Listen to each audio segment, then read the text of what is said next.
हमारे इंतज़ार की घड़ी अब समाप्त होती है। जितने लोगों ने अपने विचार हमारे साथ शेयर किए उसके लिए बहुत बहुत धन्यवाद। हमारे चीफ गेस्ट सर आ गए हैं, बस 2 मिनट में वो, हाँ जी, ज़ोरदार तालियों के साथ।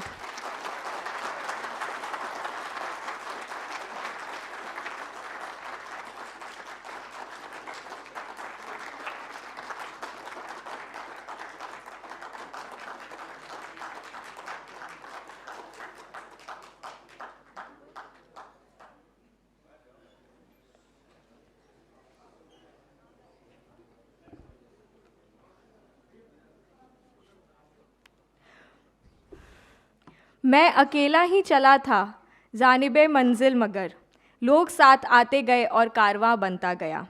चलिए आज इसी पे विचार करते हैं, मंजिल की ऊंचाई को छूने की शुरुआत आज साथ करते हैं। नमस्कार, मेरा नाम संस्कृति है और मैं सेंटर फॉर सिविल सोसाइटी के साथ प्रोजेक्ट मैनेजर की तरह काम करती हूँ। सबसे पहले तो मैं आप सभी को आने का आभार प्रकट करती हूँ और तहे दिल से आपका जीविका मोबाइल ऐप लॉन्च समारोह में स्वागत करती हूँ। मोबाइल एप्लीकेशन जीविका स्ट्रीट वेंडर्स को मुफ्त कानूनी सहायता प्राप्त करने के लिए वन स्टॉप एक्सेस है।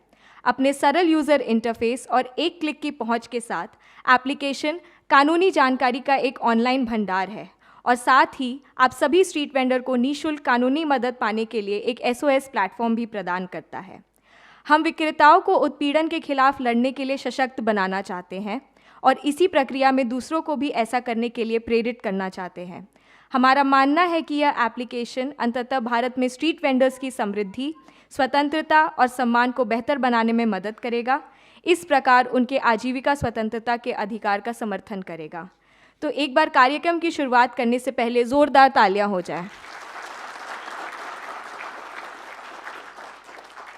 कहते हैं किसी भी शुभ काम की शुरुआत देव की आराधना से होना चाहिए। आइए आज के उत्सव की शुरुआत दीप प्रज्वलन से करते हैं। दीप प्रज्वलन के लिए मैं स्टेज पे आमंत्रित करना चाहूँगी लक्ष्मी सर, किरण जी,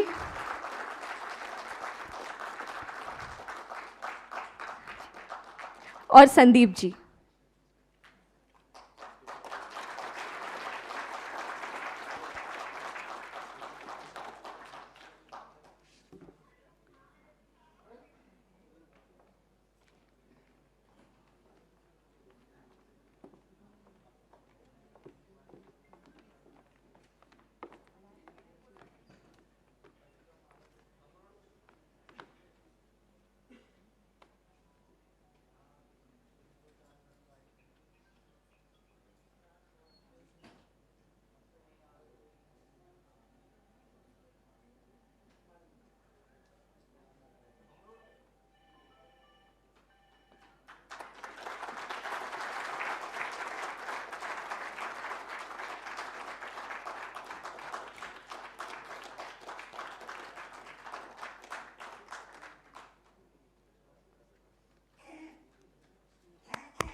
आप सभी का शुक्रिया। अब मैं स्टेज पे वेलकम एड्रेस करने के लिए लक्ष्मी को आमंत्रित करना चाहूँगी। Lakshmi centre for civil society में चीफ एग्जीक्यूटिव ऑफिसर हैं और लाइवलीहुड राइट्स में गहरी रुचि रखती हैं। लक्ष्मी, आप प्लीज़ स्टेज पर आके हमारे साथ 2 शब्द शेयर करें।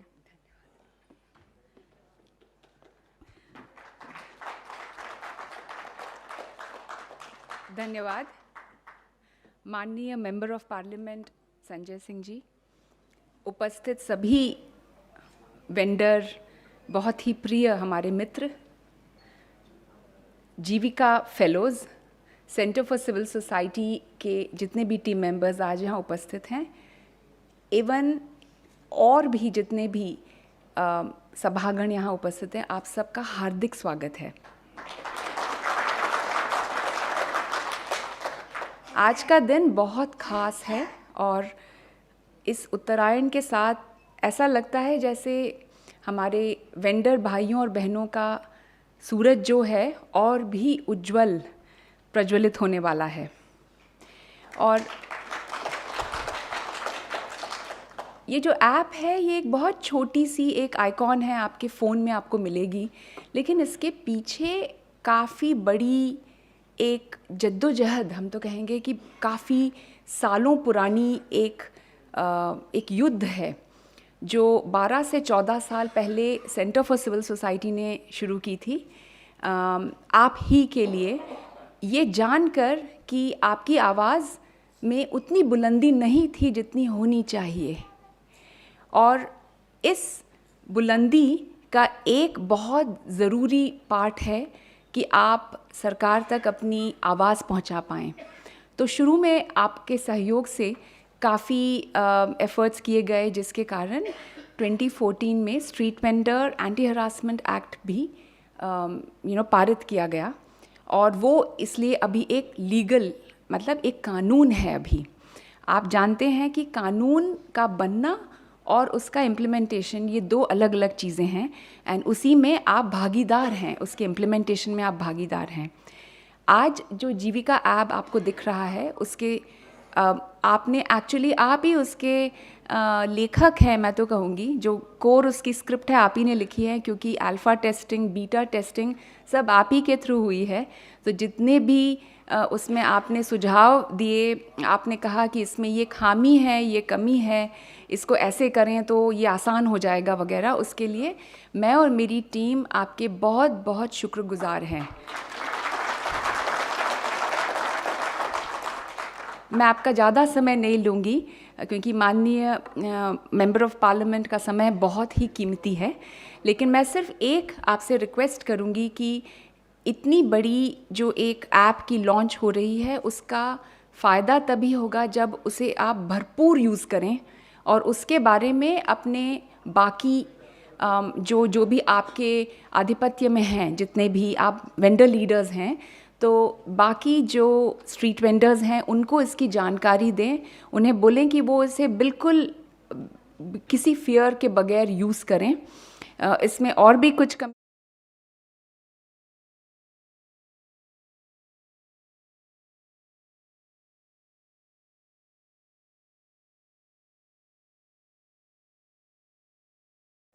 Once again, thank you for coming.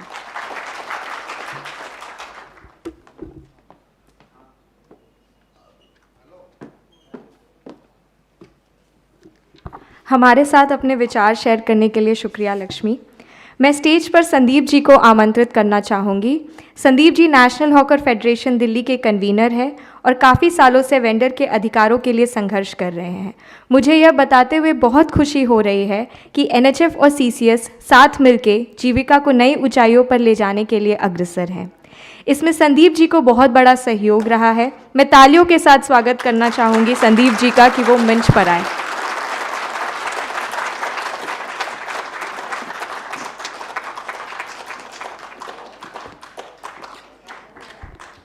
जिंदाबाद साथियों। जैसा कि मैम ने बताया कि हमारे सर का समय बहुत कीमती है और बहुत मुश्किल से उन्होंने अपना ये समय बहुत शॉर्ट नोटिस में मैनेज किया है, तो सबसे पहले तो आपका सर बहुत बहुत धन्यवाद। चूँकि आप NHF से बहुत पहले से, सालों पहले से जुड़े रहे हैं, तो आपका इस समय यहाँ उपस्थित होना बहुत अच्छी बात है, बहुत हमारे लिए बहुत गर्व की बात है। और जैसा मैम ने बताया कि हमारा इस ऐप का उद्देश्य क्या है, आए दिन आप सभी वेंडर साथी हमारे यहाँ बैठे हैं और इनमें से मैक्सिमम लगभग सभी ने जो सड़कों पे जो चीज़ें हमारे साथ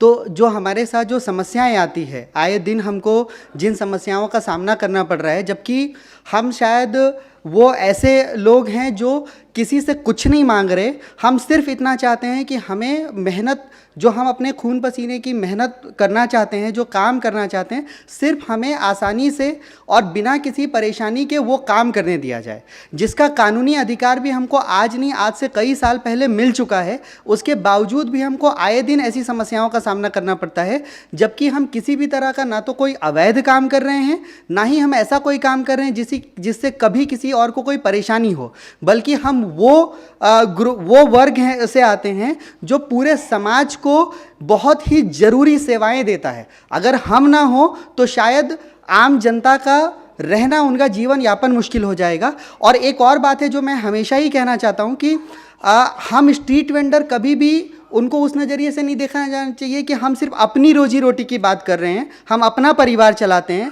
हम वो लोग हैं जो हम अपने रोजगार का तो करते ही हैं, अपना काम तो कर ही रहे हैं, साथ ही साथ लाखों लाख रोजगार उत्पन्न करते हैं, पैदा करते हैं।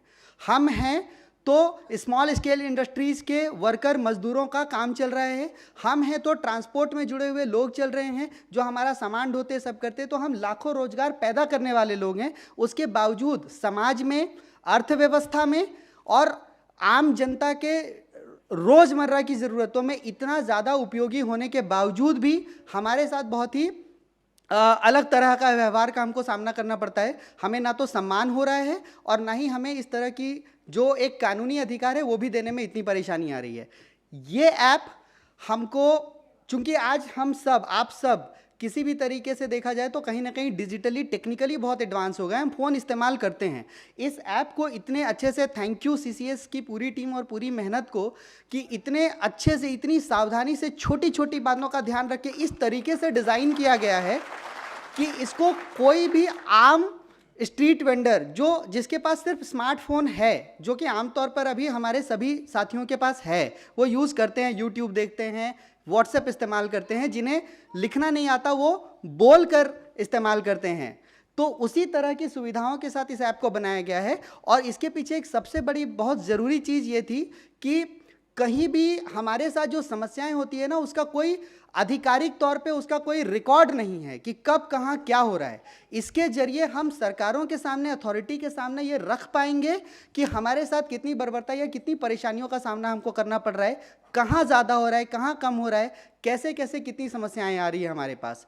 ये हमारे लिए भी, एनएचएफ के लिए भी एक बहुत अच्छी चीज़ है, एक बहुत अच्छा टूल होगा कि हमें इमीडिएट लेवल पे जहाँ कहीं भी परेशानी आ रही है, इसके ज़रिए उससे जुड़ने का, उसका समाधान करने का मौका मिलेगा। और जैसा कि आप जानते हैं, हम अपने इस वचन के लिए हमेशा प्रतिबद्ध हैं और अपनी जी जान से अपनी जितनी कोशिश हो रही है, उस कोशिश से हम ये में लगे हैं कि जितना हो सके हम आपको ऐसी परेशानियों से बचाएं और आपका जो कानूनी हक और अधिकार है वो आप तक पहुंच सके और आप जो काम कर रहे हैं वो आसानी से कर सकें और अच्छे तरीके से अपना मतलब एक काम है उसको सही ढंग से निभा सके, कर सके, अपने परिवार का निर्वहन कर सके। तो धन्यवाद कि सीसीएस का बहुत बहुत धन्यवाद कि बिना आपकी मदद के, हमारे दिमाग में ऐसी चीज़ें थी कि हमको ऐसा कुछ करना चाहिए, लेकिन बिना आपकी मदद के ये संभव नहीं हो पाता। तो हम सभी दिल्ली के सभी वेंडर साथियों की तरफ से और देश के सभी वेंडर साथियों की तरफ से आपका आभार प्रकट करते हैं कि देश में पहली बार ऐसी किसी व्यवस्था को आपने क्रिएट किया, हम सबके सामने आया। ये ऐसा आज तक, इसके पहले ऐसी कोई व्यवस्था हम सब में किसी के पास कभी ना आपने सुना होगा, ना देखा होगा, ना कभी हमारे सामने आया। जो काम सरकारों का होना चाहिए वो कहीं ना कहीं हमने किया है और हम कोशिश नहीं, हमारा वादा है कि हम इसके जरिए इसको तो लेके जाएंगे ही और हमारी ये समस्याओं का समाधान करने में इस टूल को बहुत बेहतर तरीके से इस्तेमाल करेंगे और इसके ज़रिए हम ज़्यादा से ज़्यादा लोगों तक उनके समस्याओं का समाधान कर पाएंगे और उनको इस तरह की परेशानियों से छुटकारा दिला पाएंगे। धन्यवाद।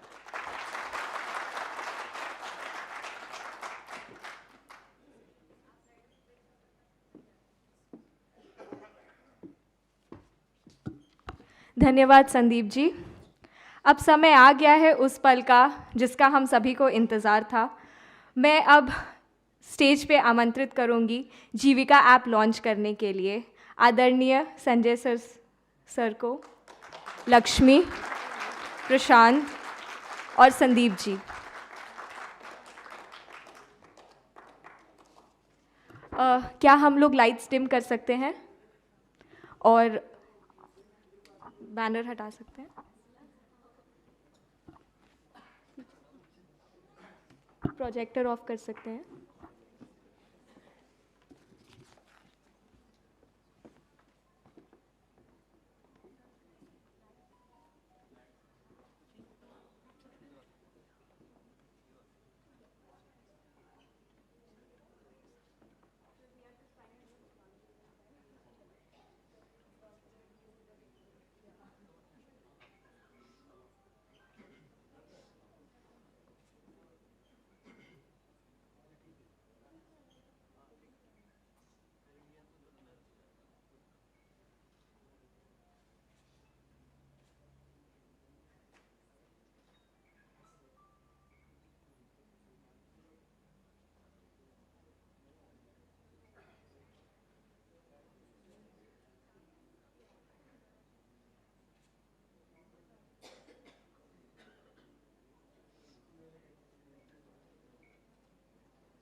Thank you so much. अब हमारा सौभाग्य है कि सर आज हमारे साथ है और सर मैं आपको 2 मिनट के लिए सर स्टेज पे आमंत्रित करूंगी ताकि आप हमारे सारे वेंडर साथियों को एड्रेस करें और इस शाम की रौनक बढ़ाएं।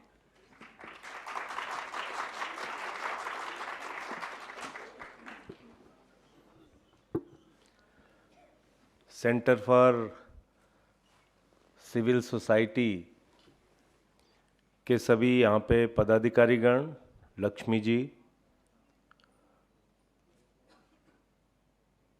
नेशनल हॉकर्स फेडरेशन से जुड़े हुए संदीप जी और यहाँ हॉकर्स फेडरेशन से जुड़े हुए तमाम पदाधिकारीगण, मुझे बहुत प्रसन्नता हो रही है कि जिस आंदोलन से मैं आज से 20 वर्ष पहले जुड़ा था, आज वो इतना आगे बढ़ गया कि आप देखिए तकनीक के माध्यम से अपनी समस्या लोगों तक कैसे पहुंचाई जाए, उसकी एक शुरुआत हुई है। और आज के वक्त में इसकी बहुत ज़रूरत भी है। कोई घटना होती है, कोई अपराध होता है, अगर आप उसको सोशल मीडिया का इस्तेमाल करके, ट्विटर का, फेसबुक का इस्तेमाल करके, किसी पुलिस अधिकारी को टैग करके या चीफ मिनिस्टर को टैग करके या किसी बड़े अधिकारी को टैग करके उसको उठाते हैं और उस समस्या के ऊपर अगर कुछ लोग और बड़े जो ट्विटर हैंडल हैं वो अपनी बात लिख देते हैं तो उसका समाधान हो जाता है। लेकिन अगर इस ऐप की शुरुआत हुई और आप इसका इस्तेमाल ठीक से नहीं कर पाए तो जैसे भारत सरकार के और गवर्नमेंट के बाकी ऐप्स काम करते हैं उसी तरीके का ऐप ये भी रह जाएगा। इसलिए सबसे ज़्यादा ज़रूरत इस बात की है कि ये जो जीविका ऐप शुरू किया है लक्ष्मी जी के प्रयास से इनके साथियों ने, सबसे ज़्यादा ज़रूरत इस बात की है कि आप ज़्यादा से ज़्यादा इसको सब्सक्राइब करें और इसका इस्तेमाल करना खूब सीख लें। इस देश के अंदर जिस आंदोलन से पूरे देश को हिलाने का काम अरविंद केजरीवाल जी ने किया, वो सचमुच में सोशल मीडिया के माध्यम से लोगों तक पहुंचाने का आंदोलन था। वो अन्न आंदोलन, भ्रष्टाचार विरोधी आंदोलन, जिसमें एसएमएस के जरिए, फेसबुक के जरिए, ट्विटर के जरिए एक दूसरे तक बात पहुंची। दुनिया के तमाम मुल्कों का अगर आप उदाहरण देखेंगे तो दुनिया के तमाम मुल्कों में जो आंदोलन हुआ वो कई बार सोशल मीडिया के जरिए वो खड़ा हुआ आंदोलन। तो मैं समझता हूं कि ये जीविका ऐप आपकी जीविका को बचाने के लिए, आपके रोजगार को बचाने के लिए ऐसा ही एक आंदोलनकारी ऐप बनेगा जो आपकी मदद कर सके, ऐसी मैं उम्मीद करता हूं।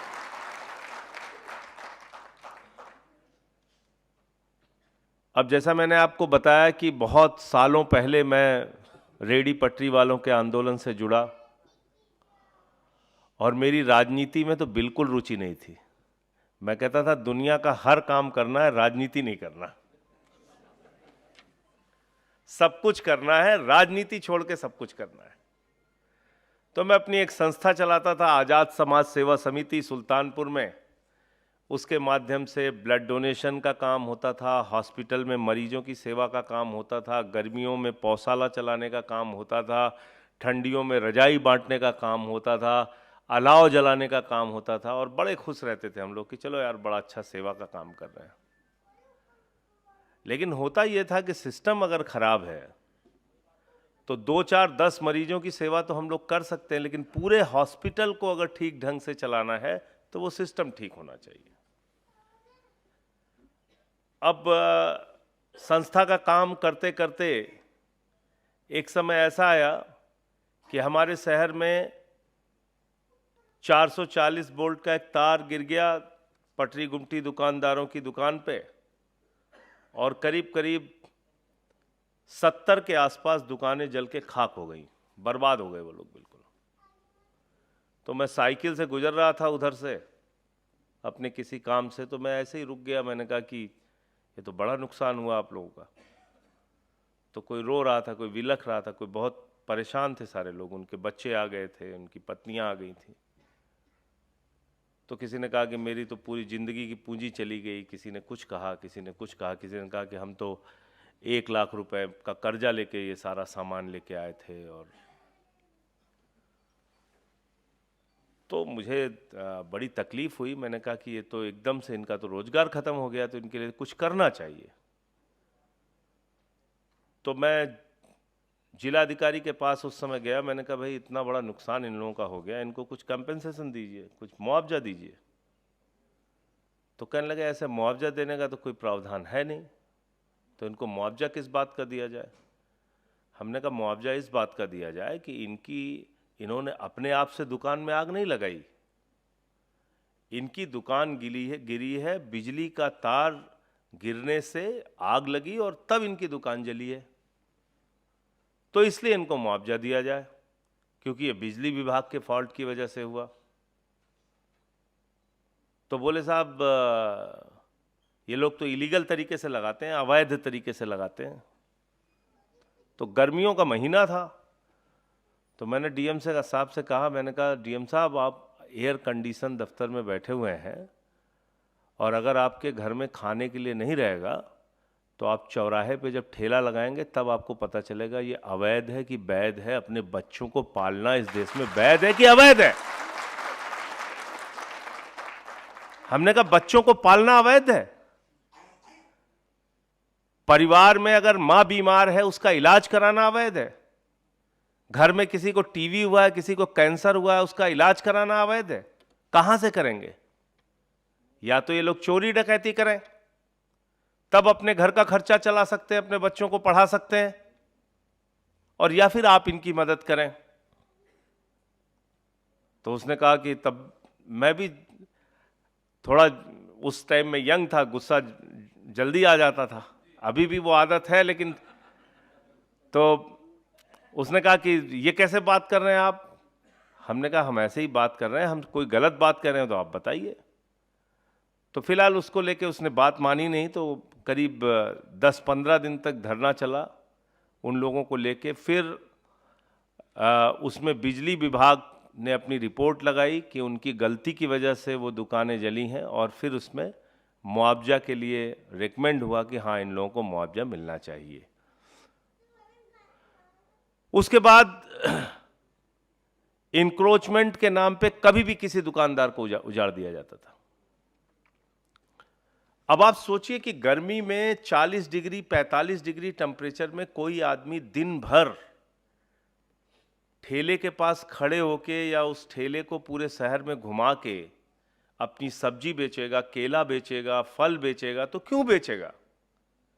क्योंकि उसको अपने रात के चूल्हे की चिंता होती है कि जब वो घर जाएगा तो उसके बेटे पूछेंगे, बच्चे पूछेंगे कि आप क्या लेके आए, राशन आया कि नहीं आया, सब्जी आई कि नहीं, फीस का इंतजाम हुआ कि नहीं। तो इस देश में करोड़ों लोगों का रोजगार अगर चलता है तो फुटपाथ से चलता है, रेडी पटरी से चलता है।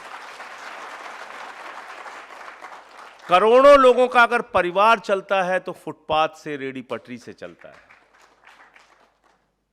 और इसको लेके एक व्यापक आंदोलन फिर उस समय पूरे देश में चला, और तब मैं उसके बाद फिर मैं नेशनल हॉकर्स फेडरेशन से जुड़ा।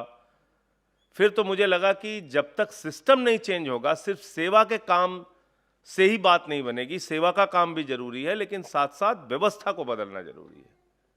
अब आज मैं मेंबर ऑफ पार्लियामेंट हूं, अर्बन कमेटी में बैठता हूं। हर बार जो वेंडर्स का मुद्दा होता है, रेडी पटरी वालों का मुद्दा होता है, पूरे देश का मुद्दा कहीं भी मेरी जानकारी में आ जाता है, सीपी से लेके देश के किसी हिस्से के, वो मैं उस मीटिंग में उठाता हूं, अधिकारियों को बुलवाता हूं, और जैसे हो पाता है उनसे काम करवाने की कोशिश करता हूं।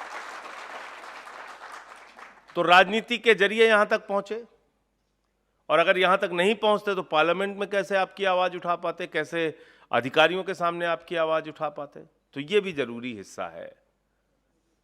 यहां पे कनॉट प्लेस में कई बार आप देखिए कभी भी उजाड़ के हटा देते हैं। यहां बैठे होंगे बहुत सारे लोग, आते हैं हमारे पास, और कभी भी ऐसा नहीं हुआ होगा कि आपको निराश किया हो।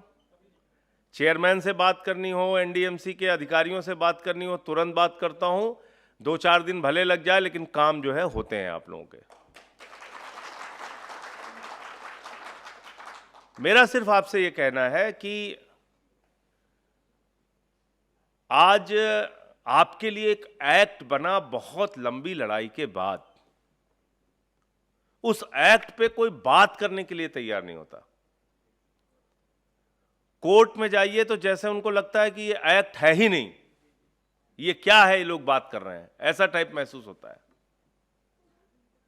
लेकिन आपके साथ बहुत सारे मैं देख रहा हूं यहां पे पढ़े लिखे यंग बच्चे, यहां मैं देख रहा हूं कि लक्ष्मी जी और उनकी सोसाइटी, ऐसे तमाम लोग जुड़े हुए हैं जिनकी बदौलत आपके अधिकारों की बात होनी चाहिए। और यह अधिकार कोई भीख नहीं है आपके लिए। यह अधिकार शब्द का अगर मैं आपको इस्तेमाल कर रहा हूं तो यह आपका कानूनी अधिकार है, कानूनी अधिकार। 2014 के एक्ट में मिला हुआ अधिकार। और वो अधिकार क्या कहता है? टाउन वेंडिंग कमेटी होगी।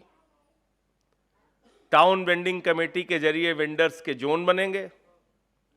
वेंडर्स के जोन के जरिए ये तय होगा, सर्वे होगा, कौन कहाँ पे दुकानें लगाएगा, उनके लाइसेंस बनेंगे, उनको दुकान लगाने के स्थान निर्धारित होंगे, और किसी को भी आप ऐसे उजाड़ नहीं सकते। उजाड़ने के पहले उसके रोजगार की, आजीविका की व्यवस्था करनी होगी। गलत तो नहीं कह रहा हूं? गलत तो नहीं कह रहा हूं? मोटे मोटे चीजें, ये सारी चीजें हैं एक्ट के अंदर, ये सारी बातें हैं एक्ट में। अब जब ये एक्ट में है तो हमको क्यों मनमाने ढंग से उजाड़ दिया जाता है? जब ये बातें एक्ट में है तो हमको क्यों पुलिस वाले को पैसे देने पड़ते हैं? 500 रुपए, 1000 रुपए रोज के, अलग अलग जगहों के हिसाब से, कि अगर यहां अच्छी दुकान चल रही है तो अच्छा पैसा दो, यहां थोड़ा कम दुकान चल रही है तो थोड़ा कम पैसा दो। हो रहा नहीं हो रहा है? मैं एक एक चीज से वाकिफ हूं। तो मैंने कहा कि भाई आप अधिकार दीजिए, कानून दिया है आपने, अब आप उनको एक स्थान निर्धारित करके, उनकी एक जगह निर्धारित करके उनको दुकान लगाने का अधिकार दीजिए, रोजगार करने का अधिकार दीजिए। बहुत अच्छा हुआ है कि अब एमसीडी में भी हम लोगों का दल, आम आदमी पार्टी आ गई है, अरविंद केजरीवाल जी आ गए। अब ये जो एमसीडी के जरिए आप लोगों को तंग किया जाता था, परेशान किया जाता था, उस समस्या का समाधान आसानी से हो पाएगा। वसूली का जो धंधा चलता था उस पर रोक लग सकेगी। तो बाकी पुलिस वालों से लड़ाई चलती ही रहती है, उसमें भी जब जिससे शिकायत करने की ज़रूरत होगी उसको किया जाएगा। लेकिन ये ऐप के इस्तेमाल करके, इसका ज़्यादा से ज़्यादा इस्तेमाल करके, ज़्यादा से ज़्यादा इसका प्रचार करके आज की तारीख में तेजी से अपनी बात पहुंचाने का माध्यम सोशल मीडिया है, इस तरह के ऐप्स हैं। और आप इसका अगर आप इस्तेमाल करेंगे तो आपकी दुख तकलीफ, आपकी परेशानी बड़े अधिकारियों तक जल्दी पहुंचेगी और उसके ऊपर फिर चर्चा हो सकती है, उसके ऊपर फिर उसका समाधान निकालने के लिए वो लोग मजबूर हो सकते हैं। और बहुत सारी घटनाएं होती हैं हम लोगों के ऊपर। बुलडोजर, अगर सबसे पहले बाबा जी का बुलडोजर तो अब चल रहा है यूपी में, अगर बुलडोजर का सबसे पहले सामना किया है तो मेरी उम्र उस समय रही होगी 26-27 साल। उस समय बुलडोजर आया था सुल्तानपुर में फुटपाथ के दुकानदारों पर चलाने के लिए, और उस बुलडोजर के सामने मैं खड़ा हुआ था तो मुझे और मेरे साथियों को दौड़ा दौड़ा के लाठियों से पीटा गया था, मुझे जेल में डाला गया था। और एक नहीं, रेडी पटरी वालों के आंदोलन में कई बार लाठियां भी खा चुका हूं, जेल भी जा चुका हूं, लेकिन मुझे उस बात पे फक्र है, गर्व है, दुख नहीं है। अभी 21 साल पुराने मामले में मुझे सजा हो गई 3 महीने की। तो हमारे एक मित्र ने कहा कि इसका मतलब तुम बहुत पुराने आंदोलनकारी हो जो अभी से मुझे जानते हैं। तो मैंने कहा हाँ, मैं पुराना ही आंदोलनकारी हूं। कभी रेडी वालों के लिए लड़ता था, कभी बिजली और पानी की समस्या के लिए लड़ता था। तो 21 साल पहले मैंने अपने शहर में बिजली की 36 घंटे तक कटौती हुई थी, उसकी समस्या को लेके आंदोलन किया था, उसमें अब मुझे सजा हो गई। तो चलो, उसकी कोई चिंता नहीं है, अपने हक के लिए हम लोग लड़ें, उसकी चाहे जो सजा मिले वो मंजूर है, उसकी कोई चिंता की बात नहीं है। मैं रेडी पटरी वाले लोगों के साथ, उनके आंदोलन के साथ भावनात्मक रूप से भी जुड़ा हूं, राजनीतिक रूप से भी जुड़ा हूं, सामाजिक रूप से भी जुड़ा हूं, और आपके लिए तन मन धन से हमेशा प्रस्तुत रहूंगा। आपने मुझे यहां पर बुलाया, इतना सम्मान दिया, आप सबका बहुत बहुत आभार, बहुत बहुत शुक्रिया, बहुत बहुत धन्यवाद।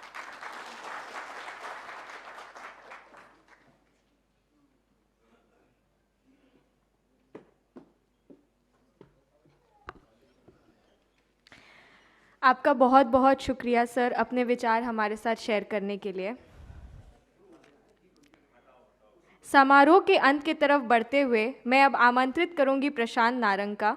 प्रशांत सेंटर फॉर सिविल सोसाइटी में सीनियर फेलो हैं और वेंडर के अधिकारों के लिए कई सालों से अपनी आवाज़ अपनी कलम के द्वारा लोगों तक पहुंचा रहे हैं। प्रशांत को अब मैं वोट ऑफ थैंक्स के लिए स्टेज पे इनवाइट करती हूँ।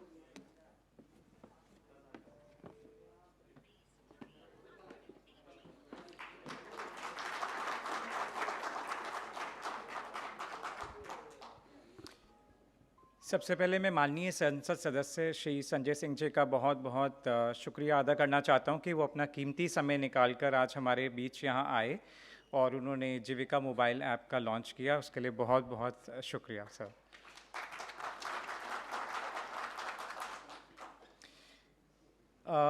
उसके बाद मैं आप सब वेंडर भाई बहनों का शुक्रिया अदा करता हूं। मैं समझ सकता हूं कि आपके लिए आधे दिन का अपना काम धंधा छोड़कर यहाँ पर आना, हमारे बीच में आना और इस पूरे समारोह में हिस्सा लेना, ये एक अपने आप में बहुत बड़ी बात है। आप सबका बहुत बहुत बहुत धन्यवाद। इसके अलावा हमारे साथ आज मैं देख रहा हूँ कि हमारे साथ इंदिरा आज यहाँ पर हैं, जो कि वेंडर के अधिकारों के लिए दिल्ली हाई कोर्ट में काफ़ी केसेस करती हैं, तो उनका भी मैं बहुत बहुत शुक्रगुजार हूँ कि वो आज हमारे साथ यहाँ पर मौजूद हैं। इसके बाद मैं सेंटर फॉर सिविल सोसाइटी के अपने सारे साथी गणों का शुक्रगुजार हूँ। लक्ष्मी मैम का शुक्रगुजार हूँ कि वो आज हमारे यहाँ आई, ख़ास करके उनका, क्योंकि मैं जानता हूँ कि आज सुबह उनका कुछ बहुत पर्सनल अर्जेंसी थी, पर उसके बावजूद वो समय निकाल कर आज यहाँ पर आई, तो उसके लिए बहुत बहुत धन्यवाद। तो एक बार फिर आप सबका बहुत धन्यवाद और मैं उम्मीद करता हूं कि आप इस मोबाइल ऐप को डाउनलोड करेंगे, समझेंगे और इसका भरपूर इस्तेमाल करेंगे। Thank you.